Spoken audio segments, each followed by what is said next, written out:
Ayon nga sa pinakabagong pahayag ni Skip Bayless, kung may pagkakataon ang Los Angeles Lakers na makuha si Giannis Antetokounmpo, hindi na raw dapat magdalawang isip pa ang franchise.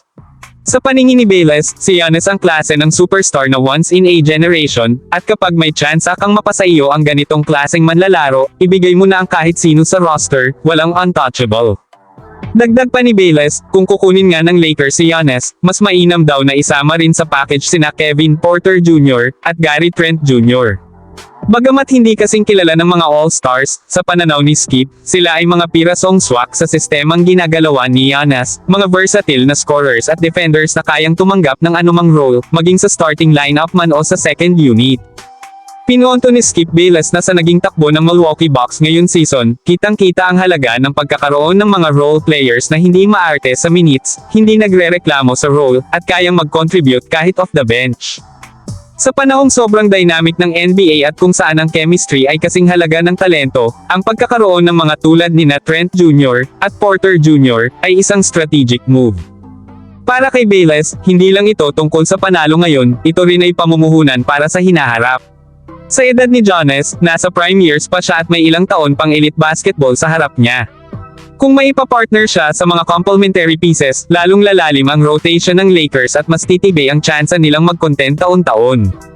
Samantala, nagbigay rin ng mabigat na pahayag si Bayless tungkol kay Luka Doncic. Ayon sa kanya, kung talagang gusto ni Luka na manatiling elite at magtagal sa NBA, kailangan na niyang seryosohin ang kanyang physical fitness. Hindi lingid sa kaalaman ng marami na si Luka ay madalas mapansin sa pagiging out of shape pagdating ng season, at ayon kay Skip, hindi na ito pwedeng palampasin. Ginamit niya si LeBron James bilang halimbawa, isang player na milyon-milyong dolyar ang ginugugol taon-taon para lamang mapanatili ang kanyang katawan sa peak condition.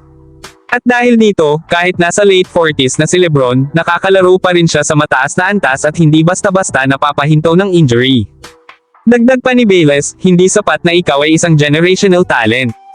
Kahit gaano pa kaganda ang iyong court vision, scoring ability, o basketball IQ, kung hindi ka nagpapakita ng disiplina sa katawan mo, maagang mawawala ang galing mo.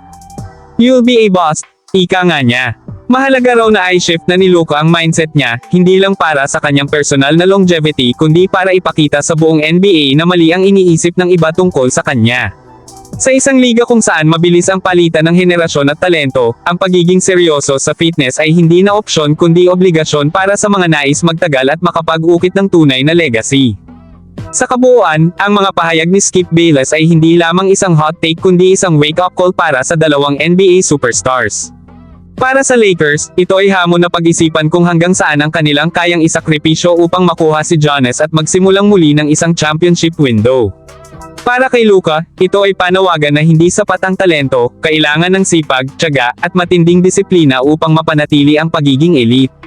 Sa dulo, ang NBA ay hindi lang tungkol sa highlights, ito ay tungkol sa consistency, professionalism, at ang kahandaang isakripisyo ang lahat para sa tagumpay.